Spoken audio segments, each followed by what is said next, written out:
있습니다. 왜 한국이 과학이 발달을 했느냐 하는 그 계기가 있었어요. 1962년 1월입니다. 그때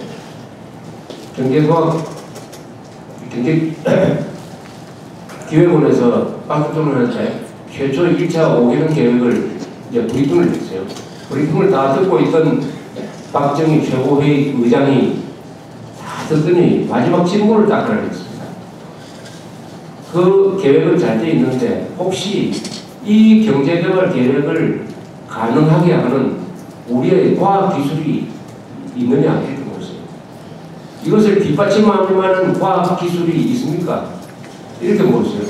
그런데 그것을 보고한 사람들은 전부 경제 관료들이기 때문에 과학기술에 대해서는 전혀 생각도 안 했어요. 그 질문을 받으니까 갑자기 망치로 한 대 얻어맞은 것처럼 멍했다고 그럽니다. 그러면서 당황스럽게 별도로 계획을 만들어서 보고하겠습니다. 이렇게. 그래서 부랴부랴 과학기술진흥계획을 만들었어요. 박 대통령이 그 질문을 하기 때문에. 그래서 국가가 비로소 과학기술을 진흥시키는 정책을 갖게 된 것입니다. 대통령의 질문 하나 때문입니다. 아무도 생각하지 않았던 문제의식을 박 대통령이 갖고 있었어요. 그래서 오늘날 10대 과학 대국이 한국이 된 것입니다. 대통령이 챙겼기 때문에.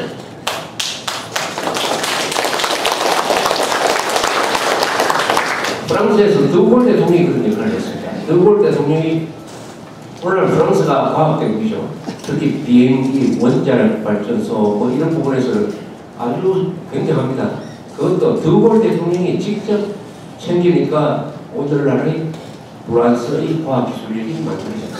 이렇게 얘기했습니다. 그런데 이명박 대통령은 안보법치, 과학은 잘 모르겠지만 안보법치에 대해서는 별로 챙기지를 않아요. 중도실용이라는 이 정책을 경제에 적용하면 괜찮아요. 친서민 정책, 일자리 많이 만들어내는 거 이런 거 좋습니다. 그러나 중도실용을 법에다가 적용하면 법치도 중도로 해라. 안보도 중도로 해라. 이렇게 되면 어떻게 되느냐. 굳이 따지지 말자. 공무원들이 민노총에 가입하기로 했다 하더라도 그것만 적당히 넘어가자. 정교조가 명백하게 법률 위반하고 대한민국, 미국에 반대하는 저주하는 교육을 시키더라도 막 말씀만 안 나면 그냥 듣고 넘어가자.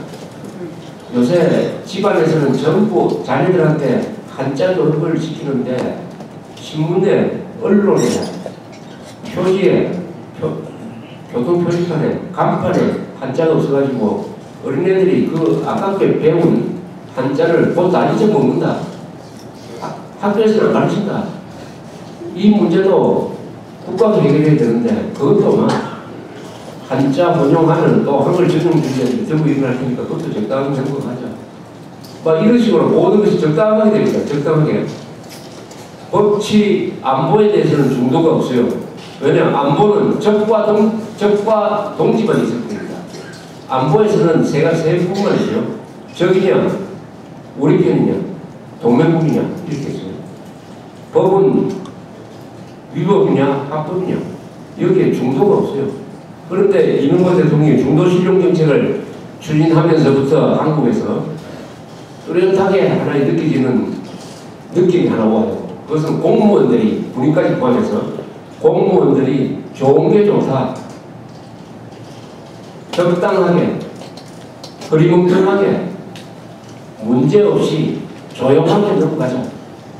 그게 상대가 간첩이라도, 깽판 치는 사람이라도, 적이라도 이렇게 되고 있어요. 공무원들은 굉장히 대통령의 행동에 대해서 민감합니다. 대통령이 강경하게 나가면은 공무원들은 더 강경하게 나가요.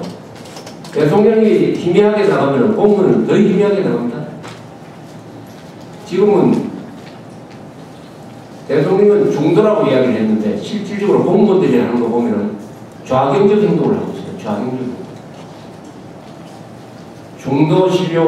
중도실용은 경제 복지 정책에는 괜찮지만은 중도가 법치 안보에 적용을 하면은 그게 독이 되어버립니다. 독이 된다. 그래서 오늘날 한국의 진정한 위기인 국가기강의 문란, 법치의 문란, 국가 정체성과 국가 정통성의 문제, 정신력의 부분에 대해서 중도신용 정책은 독입니다.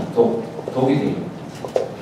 그런데 이게 고쳐지지 않으면 이명박 대통령이 중도신용이라는 대못을 박아가지고 다음 정권에 넘겨주는 꼴이 될 것입니다.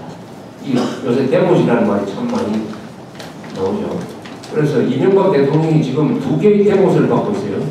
하나는 공무원 11만 5천 명이 조합미군 철수를 주장하는 민노총에 가입하기로 한 데 대해서 이 사태를 허용을 했다. 이 사태를 아직도 구경을 하듯이 한다. 그러면은 차기 정권에서 인수를 받았는데 11만 5천 명이 주한미군 철수를 주장하는 조직에 들어가 있더라. 주한미군 철수, 민노당, 민노총, 이 계열의 공무원들이 12만 5천 명이더라. 이 다음 정권이 이걸 인계받아가지고 제대로 국정을 펼 수가 있습니까? 전교조 7만 명은 누가 박은 대목입니까? 김대중 정권이 박은 대목입니다. 김대중 정권이 전교조를 합법화시켰어요. 그래서 다음 정권에 넘겨줬어요. 그 대목을 뽑지를 못하고 노무현 때는 더 깊게 받고. 그러면 이명박 대통령이 전 정권이 박은 대목이 한 8개가 되는데 그건 하나도 안 뽑고 자기가 추가로 2개를 박아가지고 10개의 대목을 넘겨주면 어떻게 되겠습니까? 또 하나의 대목은 중도신용이라는 대목이죠. 중도신용이라는 대목, 공무원 노조라는 대목, 이것이 다음 정권에 넘어가면은 정신력의 붕괴는 더해 갈 것이다. 이렇게 생각합니다. 이 공무원 노조가 11만 5천 명이 민노총에 11월 중에 가입하기로 투표를 해가지고 결정을 했다 하는 데 대해서 우리 정부의 입장이 뭐냐가 아직도 헷갈려요. 사람마다 다르고 부서마다 다릅니다. 우선 이 가입한 사실이 합법이냐 적법이냐에 대해서도 정리가 안 돼 있어요. 다수의 양심 있는 법조인들은 이게 불법이라고 이야기합니다. 불법이라고 이야기해요.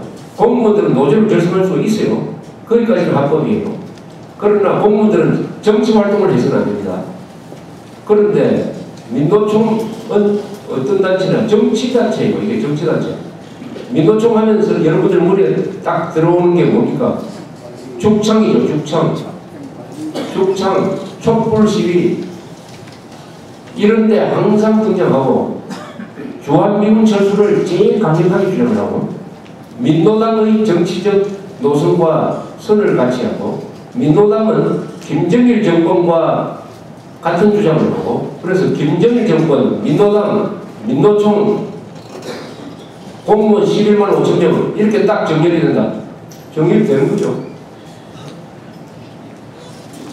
그것을 보여주는 게 공무원 노조 간부들이 집회를 했는데 태극기, 국기에 대한 경례를 거부를 하고 국가, 애국가도 부르지 않았다.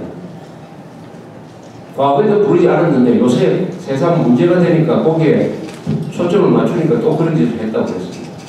아니 공무원들이 태극기를 거부를 하고 국가를 거부한다.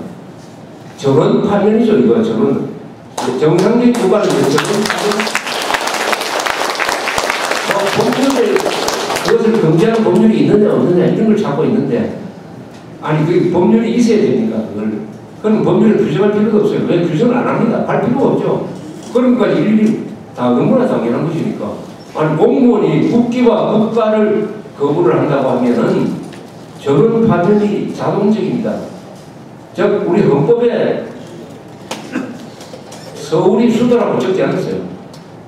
그러나 이미 수도는 서울이다 하는 것이 헌법적 규정인 것입니다. 그래서 노무현이가 신행정 수도 건설이라고 사기를 쳐놓고는 이 수도 기능을 몽땅 옮기려고 할 때 이명박 서울시장 쪽에서